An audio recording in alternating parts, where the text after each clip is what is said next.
नमस्कार, मैं अकरम हाशमी। इस वक्त के दौर में अगर देखा जाए एक नया विवाद सामने आ गया है। राजनीति में पूरी तरह से हलचल सा मच गया है और क्यों ना मचे, क्योंकि जो विवाद इस वक्त सामने आ रहा है वो विवाद नगीना के सांसद चंद्रशेखर के नाम से आ रहा है। भीम आर्मी के चीफ चंद्रशेखर के नाम से एक बड़ा विवाद सामने आ गया है और जाहिर सी बात है, जैसे ही चंद्रशेखर का नाम आता है तो कहीं ना कहीं राजनीति में हलचल मच जाती है। क्योंकि राजनीति में अगर देखा जाए तो सांसद बनने के बाद एक नए पायदान पर, एक नए मुकाम पर पहुंच चुके हैं चंद्रशेखर। लेकिन ऐसे मुकाम पर पहुंचने के बाद जब उनके ऊपर आरोप लगता है, वो भी महिला ने उत्पीड़न, यानी एक लड़की ने उत्पीड़न का आरोप लगाया है, और आरोप लगने के बाद उस आरोप से पूरी तरह से हलचल सा मच गया है। समर्थकों में भी निराशा होगी, उनके चाहने वालों में भी निराशा होगी। आखिर क्यों ना हो, क्योंकि ये आरोप लगना कहीं ना कहीं एक सवाल खड़ा कर देता है।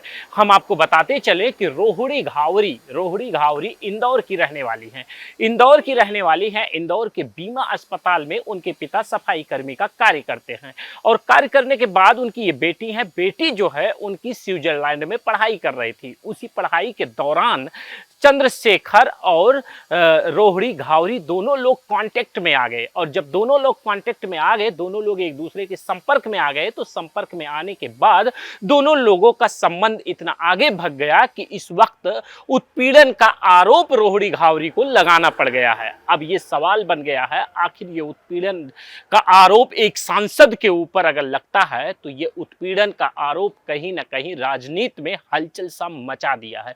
और क्यों न मचाए, अब हम आपको बताते चलें कि रोहिणी घावरी ने अपने सोशल मीडिया के माध्यम से उन्होंने साफ तौर पर एक और खुलासा किया है। बड़ा खुलासा उन्होंने कर दिया। साथ में उन्होंने ये भी लिखा कि चंद्रशेखर को वो सीन याद होगा, वो वक्त याद होगा जिस वक्त वो ट्रेन से सफर कर रहे थे और उसी सफर के दौरान उनको एक लड़की से उनकी मुलाकात होती है। जिस दौरान उनकी मुलाकात होती है, उस लड़की को अपने घर लेकर जाते हैं।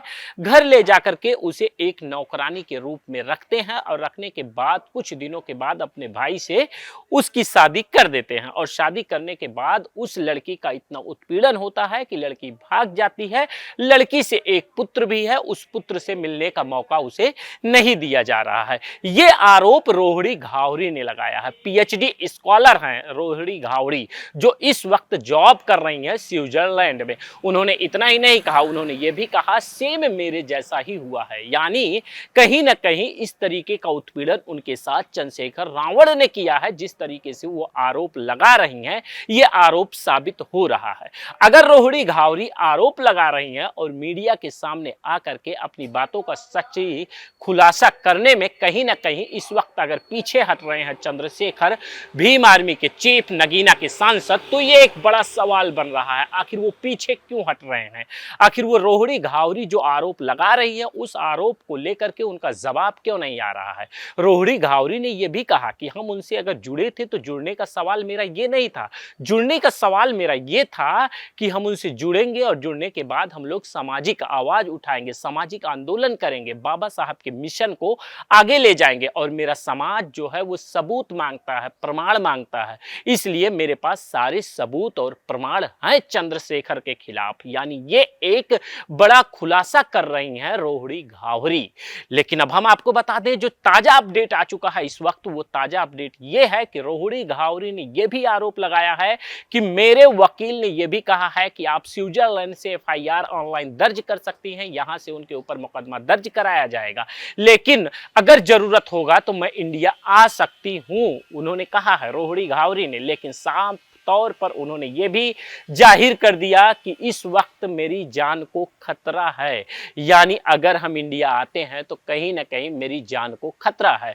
जान की खतरा को लेकर के उन साफ तौर पर यह माना जा रहा है कि उनकी जान को खतरा को लेकर के जो उन्होंने आरोप लगाया है, उस आरोप में कहीं ना कहीं सीधे तौर पर चंद्रशेखर की ओर इशारा किया है। यानी उनकी जान को खतरा चंद्रशेखर के कारण है। ये एक बड़ा खुलासा उन्होंने इस वक्त स्विट्जरलैंड से किया है। लगातार इस तरह की अपडेट के लिए बने रहिए हमारे साथ और देखते रहिए इंडिया न्यूज यूपी यूके।